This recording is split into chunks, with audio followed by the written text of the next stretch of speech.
गण देवता।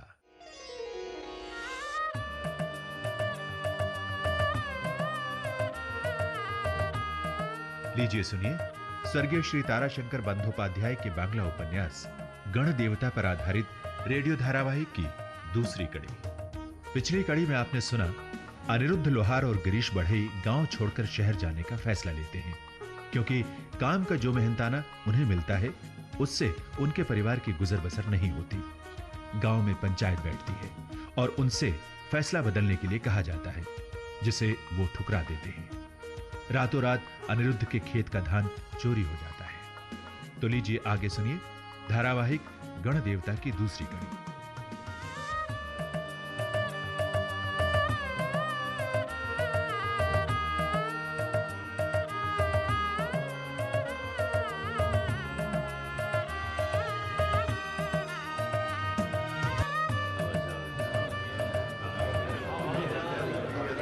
देखो अनिरुद्ध, ये बात तो जग जाहिर है कि तुम्हारे खेत का धान चोरी हुआ है, लेकिन चोर को देखे बिना तुमने एकदम से छिरूपाल का नाम ले लिया और उसके खिलाफ थाने में रपट लिखवा दी। जे तुमने ठीक नहीं किया। मंडल जी, हाथ कंगन को आरसी क्या? दरोगा जी गए तो हैं छिरूपाल की तलाशी लेने, अभी सच्चाई सामने आ जाएगी। यस यस, अभी मिल्क का मिल्क और वो क्या वाटर का वाटर, हाँ अभी पता चल जाएगा। बड़े जमादार जी तलाशी लेके आते ही होंगे। We wait and watch. अभी हमें थोड़ी तसल्ली रखनी चाहिए। क्यों देवनाथ गुरुजी? हरेंद्र, मुझे लगता है कि गांव के स्कूल में मुझे नहीं तुम्हें अध्यापक होना चाहिए था। अरे नहीं देवनाथ गुरुजी, अब मुझे पढ़ाने वढ़ाने का शौक बिल्कुल नहीं है। अंग्रेजी तो बस मैं इसलिए बोलता हूँ कि सामने वाले पे थोड़ा राव पड़ जाए। अरे चुप हो जाओ, दारोगा जी आ रहे हैं। आइए आइए दरोगा जी, बताइए इन लोगों को। जी दारोगा जी, तलाशी से कुछ पता चला? देखिए, हमने श्री हरि घोष के घर की, खलिहान की, एक एक जगह की तलाशी ली। कहीं अध पके धान का एक तिनका भी नहीं मिला। श्री हरि घोष ने धान काटा होता तो उसके घर में, खेत खलिहान में, अरे कहीं तो धान की बालियां मिलती ना। दरोगा जी, आपने मेरे कुर्ते की जेब तो देखी नहीं है? क्या मालूम मैंने बालियां इसी में छिपा रखी हो। अरे छिरूपाल, तुम भी क्यों अनिरुद्ध, अब भी तुम्हें छिरूपाल पर शक है? हरीश काका, मेरा नाम तो सही बोलिए। श्री हरि घोष कहिए, श्री हरि घोष। हाँ हाँ, वही वही वही घोष। बोलो अनिरुद्ध। अब श्री हरि पर शक करने का क्या मतलब? अरे यहाँ इतने आदमी बैठे हैं, किसी ने देखा श्री हरि को धान काटते हुए? बोलो, देखा किसी ने? किसी ने देखा है चोरी करते हुए? बोलो। दारोगा जी, ये बात तो साफ है, ये काम माने श्री हरि घोष का नहीं, किसी और का है। बेचारे श्री हरि की तो खामखा तलाशी हो गई। हाँ, और बदनामी हुई सो अलग। पुअर श्री हरि। बहुत अंग्रेजी आ गई तुझे। एक दिन थाने बुला लूंगा, बैठकर अंग्रेजी बोलता रहियो वहां पर। Yes Harendra, yes. कितनी बार कहा है कि बड़ों के बीच में छोकरे लोगों को नहीं बोलना चाहिए। अब दारोगा जी, अनिरुद्ध ने नासमझी में श्री हरि की शिकायत की है।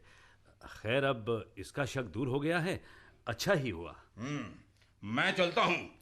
देखो भाई, आप इस मामले को खत्म ही समझो। फिर भी किसी को कुछ कहना हो तो थाने में आकर कहे। ठीक है दारोगा, जा रहा हूं मैं। भाइयों, अब तो देख लिया ना आप लोगों ने, इस अनिरुद्ध ने किस तरह मुझे बदनाम करने की कोशिश की। मेरे घर में सिपाहियों को घुसा दिया। हाँ, छी छी छी, बहुत ये ठीक ना किया तुम, ये ठीक ना। देवो गुरुजी, मैं जा रहा हूँ, अब कुछ काम है मुझे। अरे अरे अरे अरे अरे अनी ब्रदर, अरे तुम तो एकदम से स्टैंड अप हो गए। अरे जरा रुको तो, अरे स्टॉप तो करो। अरे अनी ब्रदर। अरे अब वो किस मुंह से रुकेगा यहाँ? अब उसका झूठ जो पकड़ा गया है। अरे आखिर इस गांव में मेरी भी कोई इज्जत है। श्री हरि ने किसी का बुरा किया हो, एक भी आदमी ऐसा नहीं बोल सकता। हाँ, अरे इस तरह ये लोग भले आदमियों पर कीचड़ उछालने लगे तो ये गांव कहां जाएगा? बताइए, कहां जाएगा? देखो श्रीहरि, अब इस बात को भूल जाना ही अच्छा है। अनिरुद्ध का जो भारी नुकसान हुआ उससे वो बहुत परेशान है। देखो देवनाथ जी, तुम बेकार ही उसकी तरफदारी कर रहे हो। ये कहो कि उसका दिमाग आसमान में पहुंचा हुआ है। अरे देखा नहीं आपने उस दिन कितना बड़बड़ कर रहा था, गांव वालों के औजार नहीं बनाऊंगा। अरे गांव में रहेगा और यहां के लोगों के काम नहीं करेगा? ये भी कोई बात हुई? Yes, he and Girish wrong. अरे भाई, हम लोग अपने हंसिए फाल लेकर कब तक शहर भागते फिरेंगे? अरे उन दोनों ने पूरी बात ही कहां सुनी, बस एकदम से उठकर चले गए। अरे ये कोई तरीका है भला? है बहुत कैसे? मैं साइलेंस, चुप हो जाइए। भाई देवनाथ गुरुजी कुछ कहना चाहते हैं, सुनिए इनकी बात। देखिए, मेरा यही कहना है कि गांव में जिसका जो काम है वो उसे करना ही चाहिए। सो तो है। गांव में सबके अपने अपने काम हैं। अगर ये लोग काम ना करने को कहें, ये नहीं हो सकता। हाँ, पैसा लेकर करें या अनाज लेकर, ये अलग बात है, ये उनकी मर्जी है। नहीं देवनाथ जी, नहीं, उनकी मर्जी नहीं चलेगी। हाँ। मुझे अपनी बात पूरी करने दो श्रीहरि। देखिए भाइयों, मेरी राय है कि इस मामले को लेकर एक बार फिर से पंचायत होनी चाहिए और इस बार कुछ ना कुछ फैसला जरूर होना चाहिए। देवनाथ ठीक कह रहा है, क्यों भवेश भाई? हाँ, बात तो ठीक है। पंचायत बुलानी बहुत जरूरी है, जिसमें गांव भर के लोगों को बुलाया जाए और उनके सामने। नहीं भवेश भाई, सबको एक साथ बुलाना ठीक नहीं होगा। पहले चौधरी जी, जगन डॉक्टर, श्रीहरि और दूसरे मोतबर लोगों को बुलाइए। आप लोग तो हैं ही। पहले आप सब मिलकर विचार कीजिए, उसके बाद अनिरुद्ध, गिरीश, पातू, कन्हाई, तारा, इन सब को बुलाइए। सब मिलकर कोई ऐसा रास्ता निकालें कि ना उन लोगों को कोई शिकायत रहे और ना गांव का काम रुके। बिल्कुल ठीक। And we not get late. तो फिर यह पंचायत तुरंत होनी चाहिए, क्यों भाइयों? भाई हम सब भी इससे सहमत हैं। देवनाथ, इस काम की जिम्मेदारी भी तुम्हें ही लेनी होगी भैया। ठीक है, तो परसों शाम का तय रहा। मैं सबको खबर कर देता हूँ। चंडी मंडप में सफाई भी करा दूंगा और रोशनी के लिए स्कूल का 30 बत्तियों वाला झाड़ टंगवा दूंगा। वो ठीक है गुरुजी, थोड़ा सा चना चबेना भी रखवा देना। मुझे भूख कुछ ज्यादा ही अरे उसका इंतजाम भी हो जाएगा भवेश भाई, चिंता मत करो। धन्यवाद।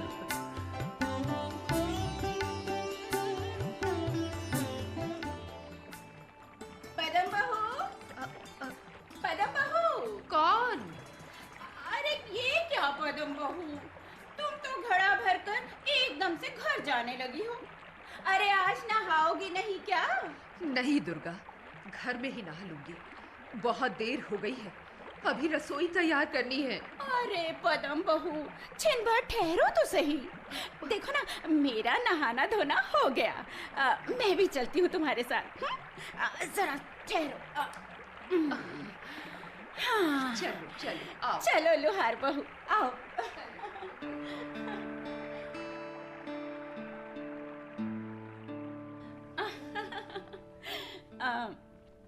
पदम बहू, जरा उधर देखो। कहाँ? अरे उधर देखो ना, कौन खड़ा है वहाँ? कौन खड़ा है वहाँ? अरे जरा ध्यान से देखो। तुम्हारे धान चोर की घरवाली लक्ष्मी अपने आंगन में कपड़े सुखा रही है, पर नजरें इस तरफ ही हैं। शायद तुम्हें देख रही है। मुझे नहीं, वो तुझे देख रही है दुर्गा। उसके आदमी से तेरी दोस्ती जो है। अरे हाँ, तभी वो मुझे इस तरह घूर रही है जैसे कि मुझे खा जाएगी।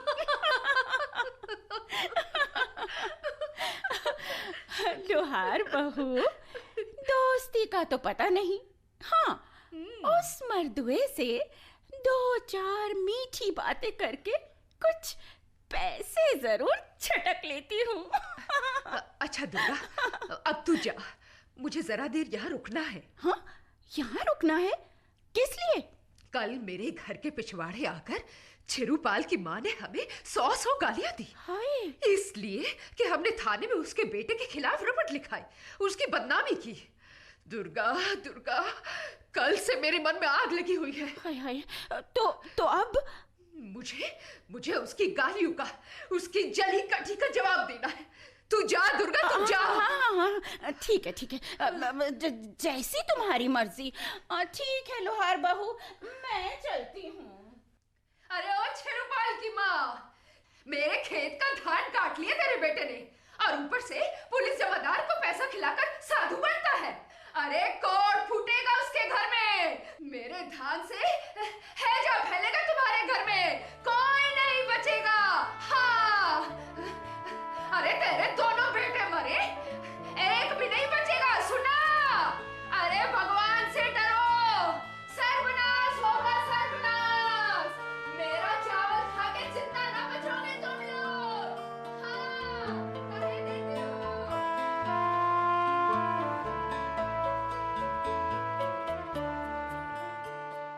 अरे भाई देवनाथ। अरे काका, आइए आइए।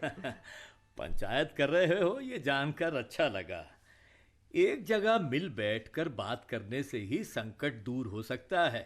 इसी में सारे गांव का भला है। चौधरी काका, आप बड़े बुजुर्ग लोग मिलकर विचार करेंगे तो इस बार कोई ना कोई उपाय जरूर निकल आएगा। भैया मुझे तो माफ करो, मैं तुम्हारी पंचायत में नहीं आ सकूंगा। कैसी बात कर रहे हैं चौधरी काका? आप बुजुर्ग लोगों के बिना पंचायत थोड़े ही लगेगी। और लोग हैं ना, हरीश, भवेश, राखू हरी, जगन डॉक्टर, श्री हरी, सभी तो होंगे।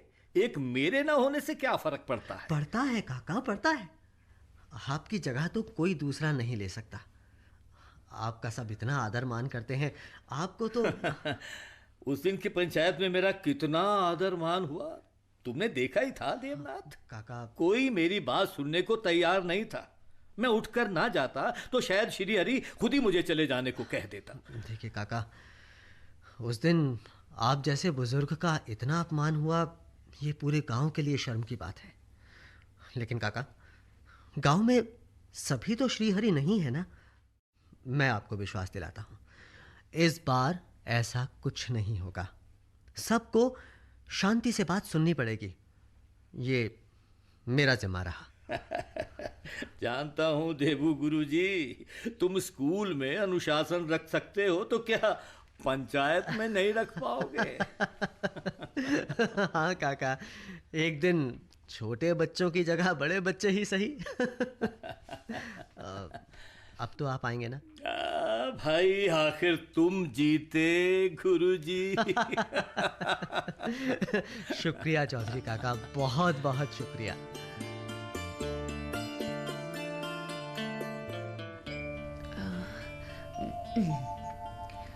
हाँ, आज कतरी सिलने में सुबह से शाम हो गई, पर अभी तक सिलाई पूरी नहीं हुई। ओ माँ, हाँ, दिया बत्ती का भी समय हो गया। चलो तुलसी के नीचे दिया जला लूं। अरे, ये खिड़की के पास कौन खड़ा है? कोई स्त्री मालूम होती है। कौन है? कौन है? मैं हूँ लक्ष्मी, घोषबाड़ी की लक्ष्मी। पदम बहन, मैं तुमसे मिलने आई हूँ। मुझसे? हाँ। मुझसे क्या काम है? पदम बहू, मैं तुम्हारे पाँव पकड़ने आई हूँ। हाँ। ना, ये क्यों करती हो? मेरे पाँव मत छुओ। बहन, पदम बहन, मेरे बेटे को गालियाँ ना दो। तुम उन्हें मत घुसो बहन। और जो मेरा नुकसान हुआ वो? मैं जानती हूँ बहन, पुलिस आने से कोई कितना ही सांप बच जाए, इससे वो निर्दोष नहीं हो जाता। मैं खूब समझती हूँ बहन, ये काम किसका है। देखो बहन, जिसने किया है उसे तो हम सजा नहीं दिलवा सकते, पर उसे कोस कर जी तो ठंडा कर सकते हैं। ठीक है बहन, तुम उसे जी भर के गालियां दो, वो इसे लायक है। मैं तुमसे कुछ नहीं कहूंगी। लेकिन पदम बहू, मेरे बेटे को कुछ ना कहो, तुम उन्हें कुछ ना कहो। देखो, उन्होंने तुम्हारा कुछ नहीं बिगाड़ा है पदम भाव। मेरे 5 बच्चों में से बस ये 2 ही बचे हैं, वो भी इनमें से एक बीमार है और दूसरा अपाहिज। और अगर उन्हें तुम्हारी गाली लग गई तो मैं जीते जी मर जाऊंगी। मैं जीते जी मर जाऊंगी बहन। मेरे बेटों को बचा लो बहन। मैं तुम्हारे पाँव पड़ती हूँ बहन। बस करो बहन, रोना बंद करो। ये सब गुस्से में न जाने मेरे मुंह से क्या निकल गया। जी देखो लक्ष्मी बहन, तुम्हारे बच्चों की लंबी उम्र होगी। हाँ, भगवान उन्हें सुखी रखेगा बहन, सच। हाँ, तुम निराश मत हो। जाओ, अब घर जाओ, सांझ होने को आई है। हाँ, बहन, मैं भी किसान की बेटी हूँ। मैं खूब समझती हूँ मेरे घर वाले ने तुम्हारा कितना भारी नुकसान किया है। हाँ। अरे बहन, इसमें तुम्हारा क्या दोष है? जो नुकसान होना था सो हो गया। पदम बहू, मैं सारा नुकसान तो पूरा नहीं कर सकती, फिर भी मैं ये थोड़े से रुपए लाई हूँ। रख लो पदम बहू। ये तुम क्या करना चाहती हो? हे भगवान, नहीं, ये मैं नहीं लूंगी। पदम बहू, तुम मना मत करो बहन। मेरी इतनी सी बात रख लो। ले लो बहन, ले लो ना। पर वो पदम बहन, तुम ले लो ना। इतनी जिद कर रही हो तो ठीक है। भगवान कभी अच्छे दिन दिखाएगा तो तुम्हें तुम्हारे रुपए लौटा दूंगी। नहीं पदम बहू, मैंने लौटाने के लिए नहीं दिए। तो फिर वो मैंने। अच्छा, मैं जाती हूँ।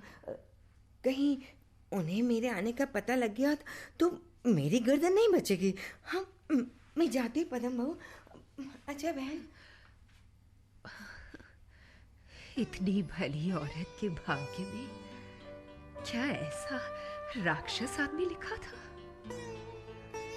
बेचारी लक्ष्मी।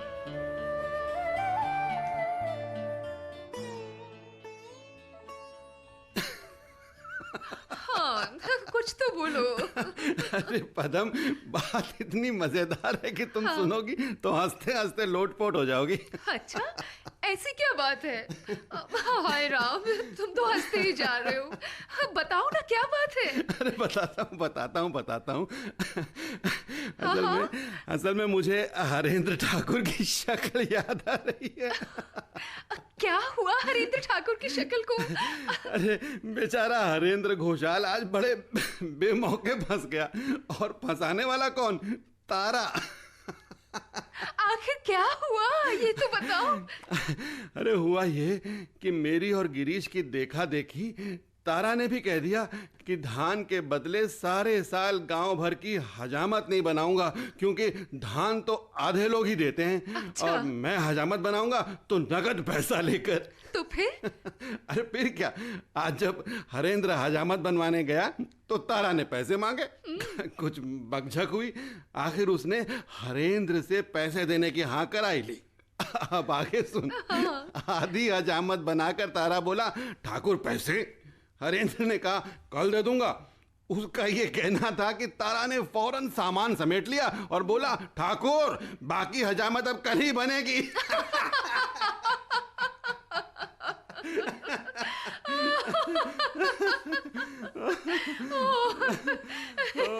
ये तो गजब ही हो गया।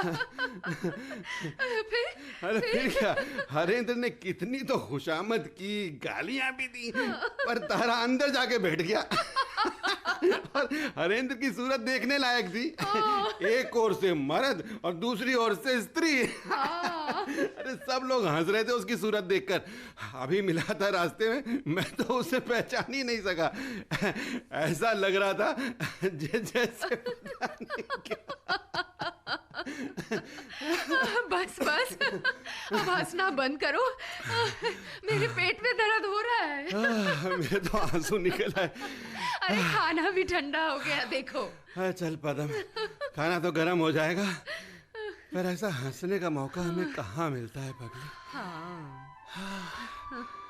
आज बहुत दिन बाद ऐसा मौका मिला है। जी भर कर हंसने से।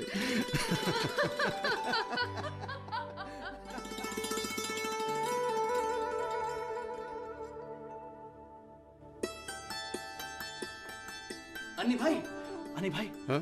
तुमने कुछ सुना? अब क्या सुनाने आ गया? अन्नी भाई, भोपाल चौकीदार मिला था, बता रहा था शाम को चंडी मंडप में पंचायत बुलाई गई है। देबू गुरुजी की देख रेख में हो रहा है सब इंतजाम। मालूम है, पर अन्नी भाई हमें नहीं बुलाया गया, भला क्यों? कैसे बुलाते? जानते हो गिरीश, ये पंचायत क्यों हो रही है? इसलिए कि हमने गांव वालों का काम करने से मना कर दिया है। अब पंचायत हमारे बारे में फैसला करेगी। तो हमने क्या अपनी खुशी से मना किया था? अन्नी भाई, काम करके भी भूखा रहना पड़े तो कोई काम क्यों करेगा बोलो? पर इस बात का न्याय करेगा कौन? सारे तो डरपोक बने बैठे हैं। छीरू ने मेरा इतना नुकसान किया, बैठी इस पर पंचायत। कुछ किया गांव वालों ने? कुछ भी नहीं, उल्टे सब तुम्हें ही दोष देने लगे। तुमने छीरू के खिलाफ नालिश जो कर दी थी, देख लेना अन्नी भाई, आज की सभा में भी हमारे ही खिलाफ फैसला होगा। अरे होने दो, कोई हमें फांसी थोड़ी चढ़ा देंगे। मैं किसी की परवाह नहीं करता गिरीश। एक बार जंक्शन में दुकान खोल ली तो बस अब वहीं काम करूंगा, गांव वालों का काम नहीं करूंगा बस। अरे लो, दुकान से अच्छा याद आया, जंक्शन नहीं चलना है क्या? हाँ चलता हूँ, रुको मैं अभी घर से औजार लेकर आता हूँ। ठीक है, जल्दी करो।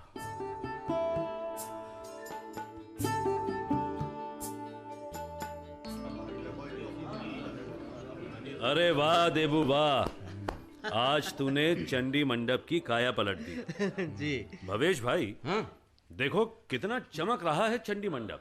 सचमुच हरीश भाई, सचमुच। देवनाथ, यहाँ झाड़ टांग कर तूने बहुत समझदारी का काम किया। इसकी रोशनी से पूरा चंडी मंडप जगमगा रहा है भाई। हाँ, आज जो कुछ भी हो रहा है सब देवनाथ की मेहनत से। अरे नहीं नहीं मंडल जी, चंडी मंडप की सफाई में रांगा दीदी ने भी बहुत मेहनत की है। रांगा दीदी की जितनी तारीफ की जाए कम है। इतनी बूढ़ी होने के बावजूद वो नियम से चंडी मंडप की साफ सफाई करती है। अरे लो, द्वार का चौधरी भी आ गए। आइए चौधरी जी, आइए। अरे चौधरी जी, हम तो डर रहे थे कहीं आप आज भी पंचायत में ना आए तो। आता कैसे नहीं मंडल जी, देवनाथ गुरुजी ने कड़ा आदेश दिया था, आना पड़ेगा। क्यों दे बाबू? चौधरी काका, आपके बिना पंचायत अधूरी रह जाती। लगता है सब लोग आ गए। आ ही गए हैं समझिए। बस जगन डॉक्टर और छिरूपाल नहीं आए। अब जहाँ तक जगन डॉक्टर की बात है तो भाई उसे तो अपने मरीजों से ही फुर्सत नहीं, वो तो शायद ही आए। अब बस छिरूपाल का इंतजार है। अरे श्री हरि कहो भैया, श्री हरि। छिरूपाल कहलाना उसे अच्छा नहीं लगता। अरे हाँ, मैं तुम्हें खबर देना भूल गया। क्या? वो ये कि श्री हरि को बुखार आया है, वो नहीं आ पाएगा। अरे श्री हरि की राय तो बहुत मायने रखती है। अब उसके बिना... चिंता ना करो देवनाथ, उसने कहा है मैं सब लोगों के साथ हूं, सब मिलकर जो विचार करेंगे वही मेरी राय, मेरा मतलब उसकी भी वही राय होगी। वाह क्या बात है। हाँ? ये हुई ना भले आदमी वाली बात। क्यों मंडल जी? हाँ? श्री हरि की सज्जनता पे किसे शक है भला? कभी कभी उसे थोड़ा गुस्सा आ जाता है, पर यह कोई बड़ी बात नहीं है, बेचारा बुखार में पड़ा है। चलिए खैर, पंचायत का काम फिर शुरू किया जाए। हाँ, चलो कार्रवाई।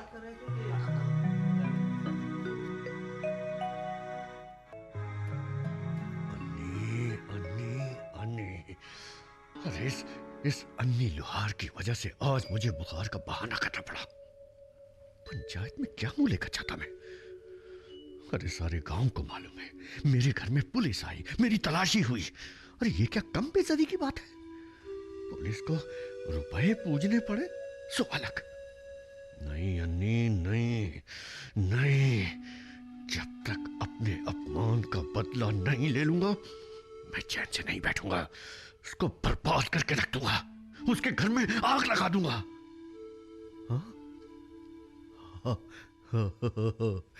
आग?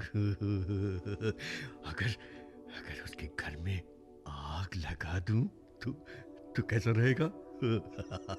सब कुछ स्वाहा हो जाएगा। लेकिन नहीं, वो लुहारन बहुत तेज है, हर समय चौकन्नी रहती है। तो फिर मैं क्या करूं? क्या करूं मैं? हाँ, अन्नी जब रात के अंधेरे में लौटता है तब उस पर हमला कर दूं।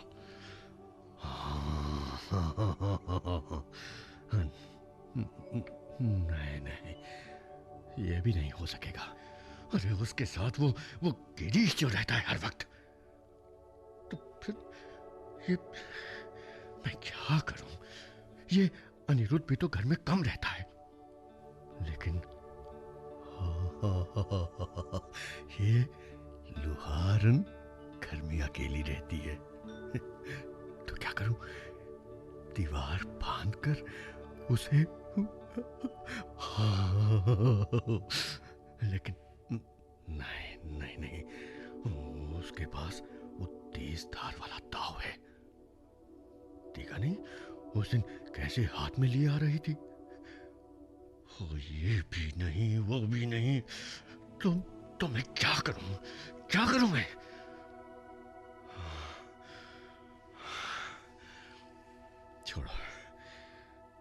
छोड़ो इस लुहारन को। वो बातू की बहन, हाँ, दुर्गा, देखने में उससे कहीं ज्यादा अच्छी है। गोरी, उजली, और हाँ, मुझे अच्छा भी तो मानती है। दुर्गा। और ये बातू, अरे हिम्मत तो देखो बातू की। वो जमींदार के पास मेरी शिकायत करने गया था, मेरी।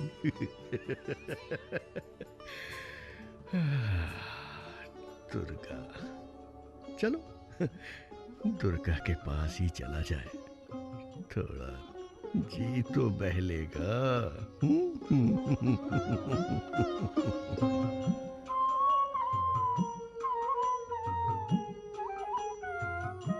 गण देवता। अभी आप भारतीय ज्ञानपीठ द्वारा सम्मानित ताराशंकर बंदोपाध्याय के बांग्ला उपन्यास गण देवता पर आधारित रेडियो धारावाहिक की दूसरी कड़ी सुन रहे थे। नाट्य रूपांतर प्रीति कश्यप ने किया। निदेशक थे सुदर्शन कुमार। प्रस्तुतकर्ता मंजू आलोक और प्रस्तुति सहायक शरद शर्मा। भाग लेने वाले कलाकार थे योगेंद्र टिक्कू, कीर्ति आनंद, कमल साथी, प्रवीण शर्मा, राजेश कंबोज, कमल वर्मा, रजनीश शर्मा, किशोर सहजानी, नेहरू अग्रवाल और ममता मलकानी।